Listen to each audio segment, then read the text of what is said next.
diversidad africana, con Ebaba, que ella nació en campamentos de personas saharauis refugiadas en Argelia, es colega periodista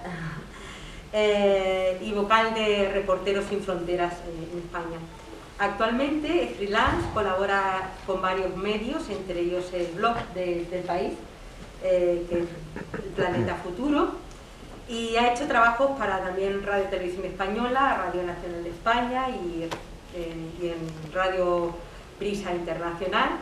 Ha trabajado cubriendo temas sociales, de igualdad, y muy especialmente yo destaco sus trabajos en temas migratorios, que tiene un trabajo fantástico, Baba, sobre esta cuestión que tanto bueno, y que motiva esta mesa también. Este año ha recibido el premio de periodismo Injuve 2021. Felicidades nuevamente por este premio. Y ella, bueno, nos va a hablar, ¿no?, un poquito desde su propia experiencia como periodista, cómo te has podido ir, qué obstáculos te has encontrado en tu propia trayectoria, laboral, para incorporarte en los puestos de trabajo como periodista, y qué obstáculos te has encontrado también por el camino por ser, en este caso, una mujer y saharaui. Muchísimas gracias por acompañarnos en la tarde de hoy. Gracias. Buenas tardes. Me voy a quitar la mascarilla, luego me la vuelvo a poner. Bueno, buenas tardes, muchas gracias. Para mí es un honor, es un placer siempre volver a esta ciudad. Es la segunda vez que vengo, pero parece que van a ser más, porque vine hace poco con la Asociación de Periodistas Navarras. Pero hoy me hace especial ilusión porque las que invitan son mujeres africanas, mujeres referentes, las que han intentado allanarnos el camino a las más jóvenes. Kairaba, el proyecto es precioso, y bueno, mi querida Fátima con sus compañeras, la verdad que para mí sois inspiración, ¿no? Sois las que pues una joven mira y dice, pues, ¿cómo has conseguido ser periodista? Pues quizás es gracias al trabajo de mujeres como Fátima, como Lidia, y a todas estas mujeres africanas que llegaron aquí y que lo tuvieron tremendamente complicado.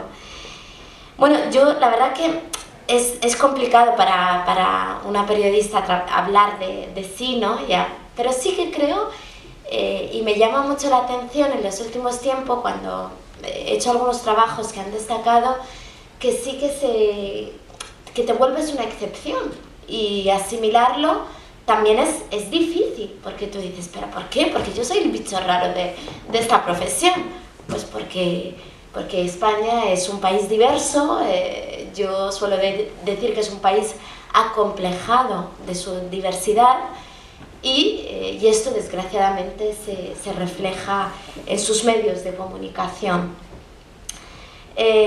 Yo nací en los campamentos de refugiados saharauis, como decías, Mariana, en un lugar donde no hay nada en absoluto, donde se vive en el desierto de los desiertos, donde la gente vive de ayuda humanitaria. Mi abuela y mi padre y mi madre tienen DNI español, porque el Sáhara y Guinea Ecuatorial fueron colonias españolas. El Sáhara desgraciadamente tiene ahí España su deuda todavía. Bueno, en Guinea tampoco es que lo hicieran muy bien, pero bueno, eso es para hablar otro día de este tema. Y bueno, pues yo salí de los campamentos con 5 años porque tenía una enfermedad que es la celiaquía, pero desarrollé una malnutrición, y yo me encontré viviendo en Italia con una familia italiana y en un contexto completamente europeo. De hecho, estuve allí 5 años sin poder volver a casa y sin poder estar con mi familia, y bueno, pues es verdad que yo creo que esto me dio como esa integración de la que tanto se habla, ¿no? Me tuve que empapar de todo, y además veía que mis padres eran italianos, eran blancos, no me gusta mucho utilizar ese término, y eran de allí, y que ellos no necesitaban una segunda integración. Yo creo que ese fue un punto en principio a mi favor. Posteriormente y no es porque quiera hablar de mí, pero creo que los antecedentes son importantes. De hecho, odio dar estas chapas, pero sí que creo que es para que un poco comprendáis mi proceso, porque yo luego volví al Sáhara, volví con 10 años, no hablaba prácticamente árabe y había olvidado dónde estaba mi familia, de dónde venía, o sea, y para mí fue muy impactante, para una niña de 10 años, volver a estos campos de refugiados y decir, pero perdón, o sea, ¿dónde vivía?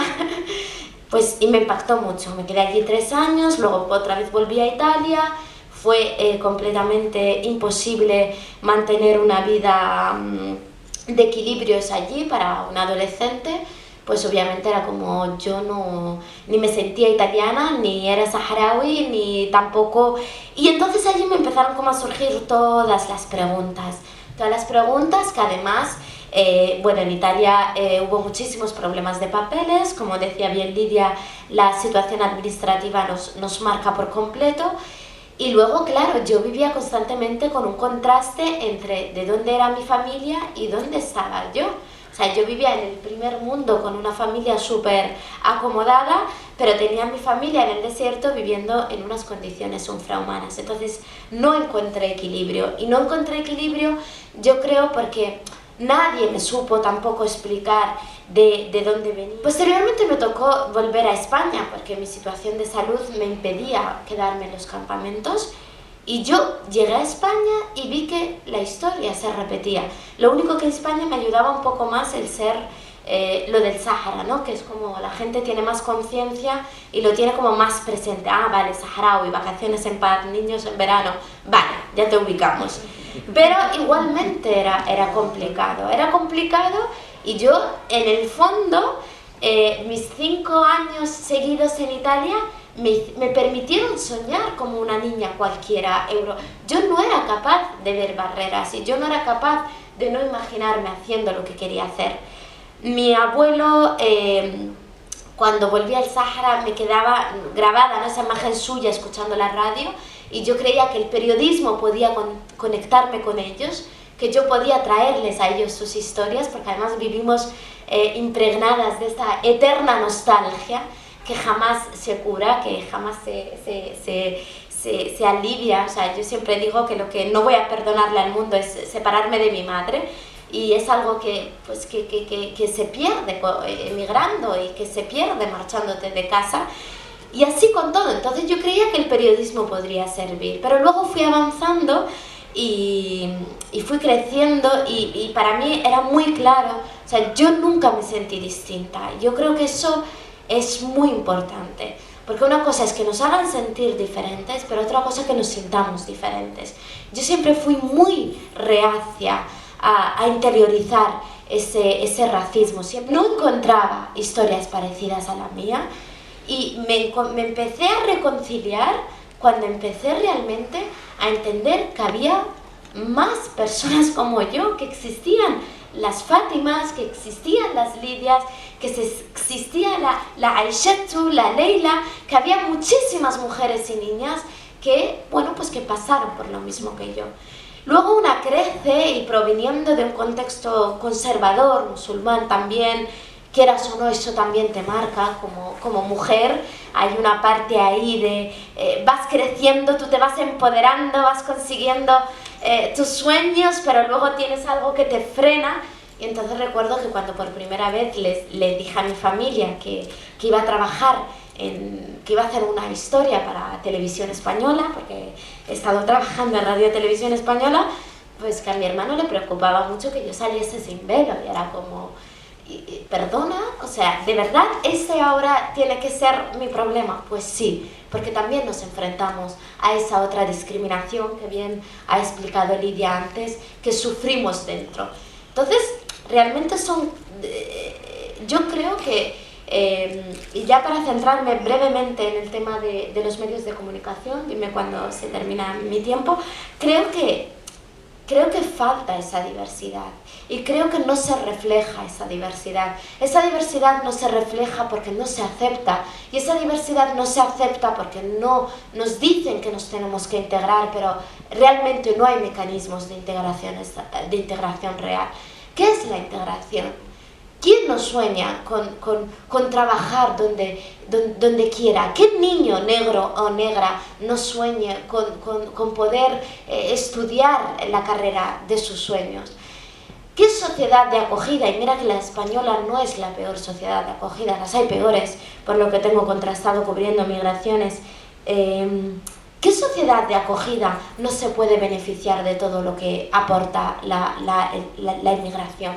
Y luego también en los medios de comunicación me di cuenta de que hablábamos demasiado de víctimas y de que, por ejemplo, en el caso de las mujeres africanas no son víctimas, son supervivientes. Son mujeres que tienen solo historias en positivo, que nadie cruza desiertos y mares, se mete en una patera, sufre violaciones, sufre para llegar a Europa. ¿Y qué se encuentra en Europa? Pues muchas veces con tener que vivir en la miseria, ¿no? Y luego posteriormente sufrir el rechazo. Pero también me di cuenta que la falta de diversidad en el periodismo también crea una idealización de las culturas que son, por ejemplo, en algunos casos machistas y que son discriminatorias. Se habla tanto de la romantización del continente africano, cuando, por ejemplo, decimos que el norte, que en el Sahara o Argelia o Marruecos o los tunecinos son racistas con el África negra, y eso es una realidad. O que decimos que hay símbolos, pues para mí, por ejemplo, y lo tengo clarísimo con el tema del velo, que a mí me discrimina como mujer y me oprime y no me permite ir a mi país y quitármelo. Y así nos encontramos con millones de historias. Entonces la diversidad en los medios de comunicación es necesaria, es imprescindible, pero para que podamos aceptar nuestra realidad, que es una realidad compleja, por supuesto, pero para que podamos hablar de todas las realidades que nos conforman, ¿no? Tanto de la realidad migratoria, la supuesta integración en el país, los procesos de adaptación y los procesos migratorios, pero también para que podamos hablar de nuestros países de origen, de los retos que tenemos y sobre todo de que nadie quiere venir aquí. Y eso es el punto número 1 del que tenemos que partir, y que en el momento que nos encontramos aquí, pues esa convivencia se tiene que reflejar en los medios de comunicación españoles. ¿Y por qué no se refleja? Porque no hay tanta diversidad, porque no hay tantas voces, que somos distintas. Somos muy pocas las personas que nos dedicamos al periodismo y que estamos presentes en estos medios. Y allí pues te das cuenta que te conviertes en una excepción, o que eres una excepción, porque se dan cuenta de que empiezas a contar las cosas de otra forma, porque tienes una mirada migratoria distinta a la de una persona de aquí, ¿no? Y dices, ostras, pues ¿cuántos periodistas hay? Yo conozco a muchos periodistas africanos que no están, que no pueden acceder, y esa barrera es el principal reto. Esa inserción laboral que tanto trabajan en Kairaba es uno de los principales retos a los que tenemos que hacer frente, para que esa diversidad diluya y que esa diversidad penetre y que eso se refleje también. Yo creo que bueno, pues que nos tenemos mucho trabajo por hacer. Creo que yo cuando hablo con mujeres como Fatma veo que hemos decidido hablar no desde el victimismo, sino desde nuestra fuerza, hablar de lo que aportamos, sino de lo que necesitamos que nos aporten. Y eso lo queremos aportar. Y yo espero que esa juventud africana, que también mucha, más de la que nos creemos, se ha quedado en el continente para construirlo, hay otra juventud que está aquí y que quiere construir. Y que quiere construir esos puentes entre España y África, entre Europa y África. Y creo que esos puentes solo se pueden construir desde la escucha, desde la empatía, desde unos sistemas, desde que los políticos y las políticas hagan bien su trabajo, pero desde luego yo lo asumo desde que los medios de comunicación reflejen a la opinión pública la realidad de diversidad que realmente vivimos en este país, que no hay que acomplejarse de ella porque existe, y España va a ser un país receptor, creo que hace 40 años, no me ese dato, puede que ahora lo verifico para no soltar un bulo, pero creo que hace más de 30 años que recibieron el primer, no sé si son 38 años, que recibió que salió el primer cadáver de la primera patera que se hundió. Eso quiere decir que España lleva muchas décadas recibiendo a personas migrantes. Solamente un beso nos separa de África. Estamos ahí, las Islas Canarias son un territorio de tránsito. España es un país de tránsito. No tenemos que tener miedo a esto, y sobre todo, una vez que eso existe, lo tenemos que gestionar de la forma mejor posible para que realmente podamos beber de todo esto. Y eso lo hemos visto cuando en la pandemia cerraron las fronteras, cómo se estaba reclamando la mano de obra, ¿no?, en el campo de las personas migrantes.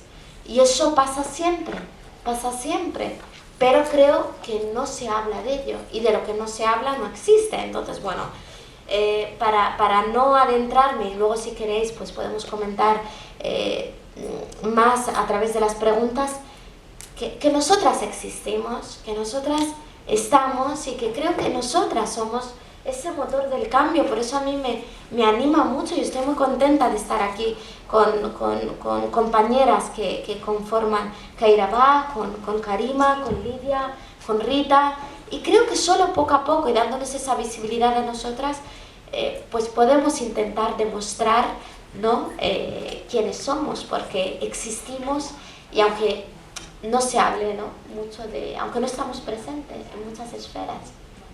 Muchas gracias.